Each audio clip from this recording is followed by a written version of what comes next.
Hi, Mia. It's so good to see you today. I have so many things to tell you. Honestly, it feels like my day was much longer than it actually was. Really? Tell me about your day. Well, it started pretty well. I woke up before my alarm, which almost never happens. I actually felt rested for once. I made some coffee, had breakfast, looked outside, and thought, today is going to be a good day. That's always a nice way to start the morning. Did it stay that way? For a while, yes. I even left home a few minutes earlier than usual. I wasn't rushing, I wasn't stressed, and I wasn't looking at the clock every 5 seconds. That's impressive. Usually people spend the whole morning trying to catch up with time. Exactly. I got to work, said good morning to everyone, opened my laptop, checked my emails, and started answering a few messages. Nothing unusual. Sometimes those are the best mornings. Everything feels calm. That's what I thought. Then one client called with a simple question. At least he said it was a simple question. Let me guess, it wasn't simple at all. Not even close. We talked for almost 30 minutes. Every answer created another question. I know those conversations. You think you're almost done and suddenly you're discussing something completely different. Exactly. But thankfully, everything worked out. The client was happy and I could finally move on with my work. That's a good feeling. Solving a problem always makes the day a little better. It does. The funny thing is that the morning went by so quickly. I looked at the clock and it was already lunchtime. Doesn't that always happen? The busiest mornings seem to disappear. They really do. I decided to order lunch instead of going out because I wanted to relax for a few minutes. Good idea. What did you order? A grilled chicken sandwich. It's my favorite from a little cafe near the office. I've ordered it so many times that I don't even need to look at the menu anymore. That sounds pretty good. I was already thinking about it when I was finishing my last email before lunch. You were planning the perfect lunch break. Exactly. The delivery arrived, I grabbed the bag, sat down, opened it, and immediately knew something was wrong. Oh no. It wasn't my order. Seriously?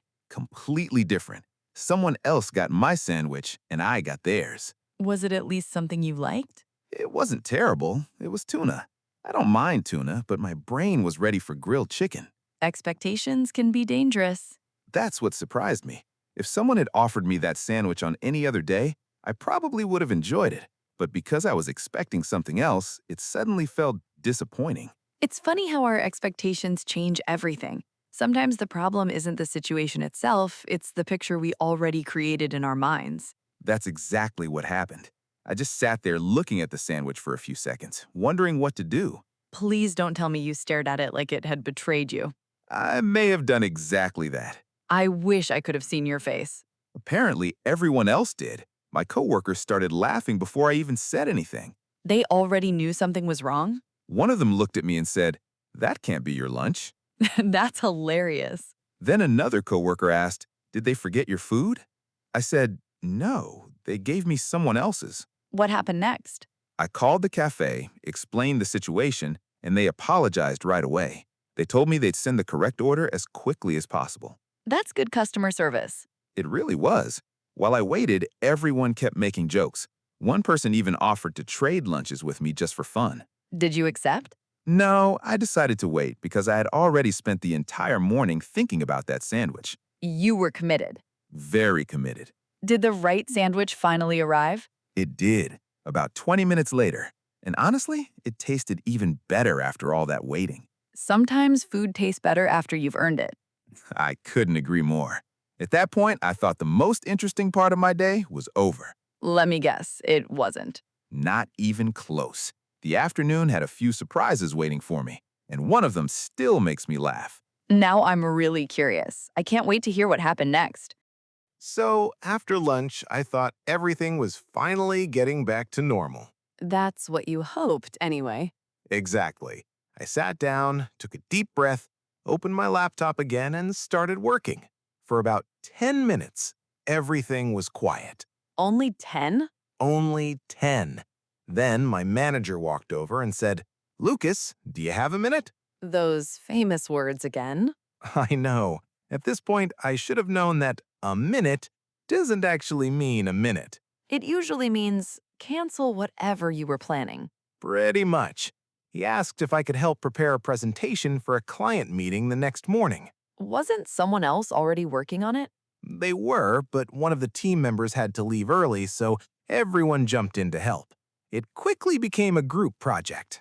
Sometimes that's great, and sometimes it's complete chaos. It started out great. Everyone wanted to contribute.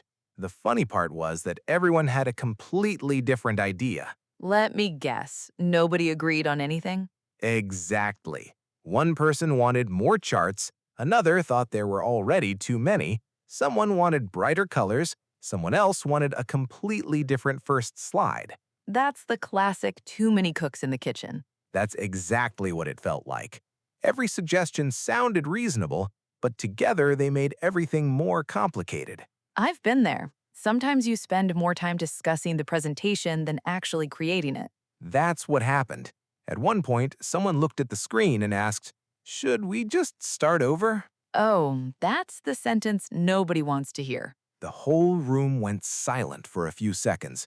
We had already been working on it for almost an hour. Please tell me you didn't start over. Thankfully, no. Instead, someone suggested taking a short coffee break. Honestly, that was probably the smartest idea of the afternoon. I think so too. We walked to the coffee machine, talked about movies, travel, weekend plans, anything except work. Sometimes your brain just needs a reset. Exactly. When we came back, everything suddenly looked much simpler. We made a few quick changes, removed the unnecessary slides, and finished the presentation in less than 20 minutes. That's amazing. The solution was there the whole time. You just needed fresh eyes. It reminded me that working harder isn't always the answer. Sometimes stopping for a few minutes is actually more productive.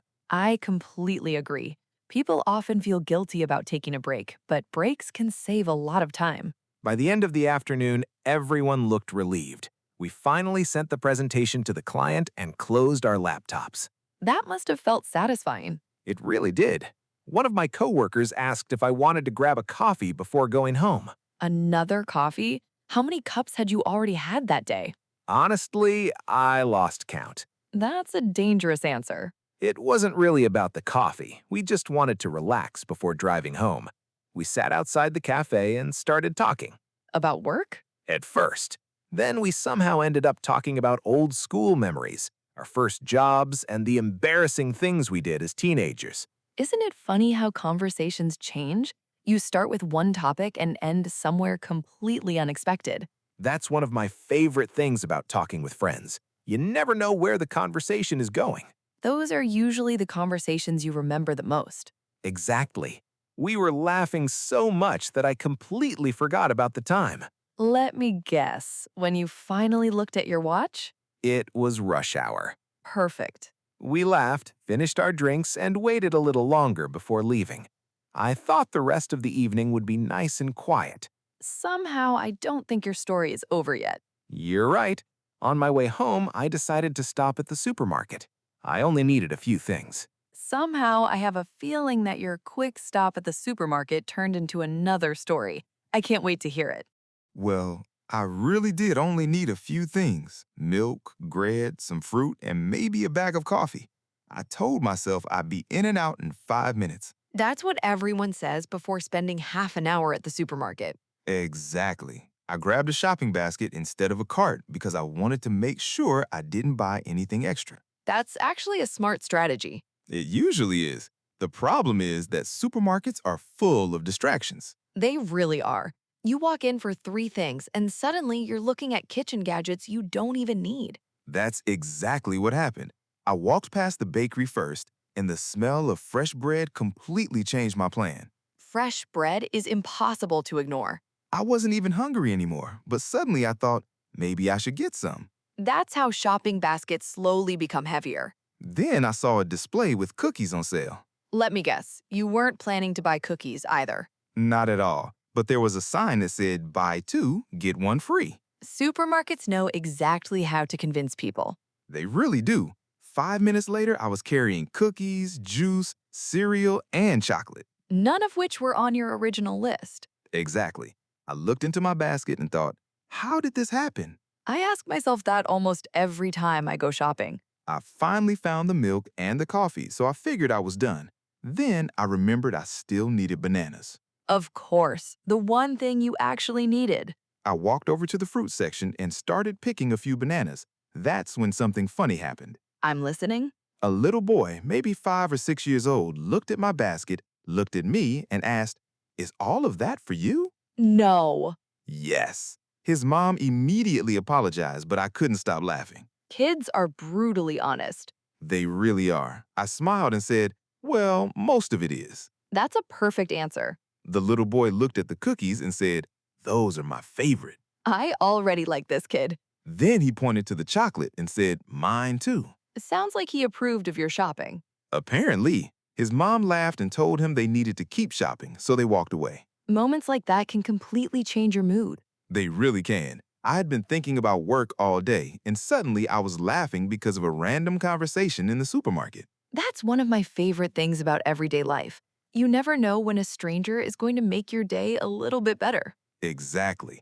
I finally headed toward the checkout line. Please don't tell me there was another surprise waiting for you. Well, there wasn't a problem, but there was a very long line. Naturally. At first, I thought it would take forever, but something interesting happened. What was it? Everyone in line started talking to each other. Really? That doesn't happen very often. I know. Someone made a joke about how every shopping trip ends with the longest line in the store. That's true. Then another person said they had only come in to buy eggs. Let me guess. They left with much more than eggs. Exactly. Everyone started laughing because we'd all done the same thing. That's surprisingly relatable. One woman looked at her cart and said, "I don't even remember putting half of these things in here." I think we've all been there. For a few minutes, it didn't even feel like we were waiting anymore. We were just sharing funny shopping stories. It's amazing how quickly strangers can connect over simple experiences. That's what I was thinking. Nobody knew each other, but everyone had something to say. Sometimes all it takes is one person making a joke. Exactly. By the time I paid for my groceries, I realized I was leaving the supermarket in a much better mood than when I walked in. That's not the ending I was expecting. Me neither. I thought it was just going to be another stop on my way home. Instead, it became one of the best parts of your day. It really did.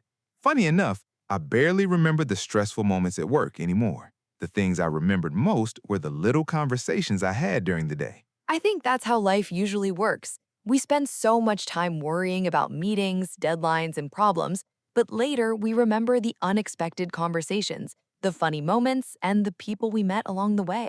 That's a really good point. And now I'm curious about one more thing. After a day like that, what happened when you finally got home? By the time I got home, I was ready to do absolutely nothing. I put the groceries on the kitchen counter, took off my shoes, and just stood there for a second. It felt so good to finally be home. That's one of the best feelings after a busy day. It really is. I unpacked everything, made myself another cup of coffee. Another one? I know, it probably wasn't my best decision. At least you're honest about it. I sat on the couch, turned on some music, and finally had a chance to think about everything that had happened. It was funny because while I was living through the day, it felt stressful. But once I was home, it suddenly felt like a pretty good day. Isn't that interesting? Sometimes all we need is a little distance. Things look very different a few hours later. Exactly. In the morning, I was dealing with work. At lunchtime, I was disappointed because of the wrong sandwich. In the afternoon, I was worried about finishing that presentation. Then I ended up laughing with my coworkers, talking to strangers at the supermarket, and finishing the day with a smile. When you put it all together like that, it sounds like a really full day. It does. And honestly, if you had asked me at lunchtime how my day was going, I probably would have said nothing special. That's what most people say. Exactly. But after telling you everything, I realized there were actually a lot of interesting moments. I think that's why I love asking people, tell me about your day. It's such a simple question, but you never know where the conversation will go. You're right. One story leads to another. I started by talking about work, then lunch, then coffee, then the supermarket. I didn't plan any of that. That's how real conversations work. They don't follow a script. Sometimes we think we need an amazing story to tell, but maybe we don't. I completely agree. Most of the time, the best conversations are about ordinary days. I guess that's because everyone can relate to them. Exactly. Almost everyone has waited in a long line, had a meal that didn't go as planned, worked on a difficult project, or had an unexpected conversation with a stranger. Those little moments connect people. They really do. and sometimes they're much more memorable than big events. You know what else I realized? What's that? My mood changed several times during the day. I started the morning feeling confident, got a little frustrated at lunch, felt stressed during the presentation, relaxed over coffee, laughed at the supermarket, and ended the day feeling grateful. That's a great observation. We usually describe a day with just one word, like good, bad, or busy, but most days are a mix of many different emotions. That's true. A day can be stressful and fun at the same time. Exactly. That's what makes life interesting. I think I'll pay more attention to those little moments from now on. Me too. They're easy to miss when we're busy, but they're often the moments that make us smile later. Well, thanks for listening to my very long story. I enjoyed every minute of it. And next time, it's my turn to tell you about my day. Deal. I'm looking forward to it already. And now we'd love to hear from you.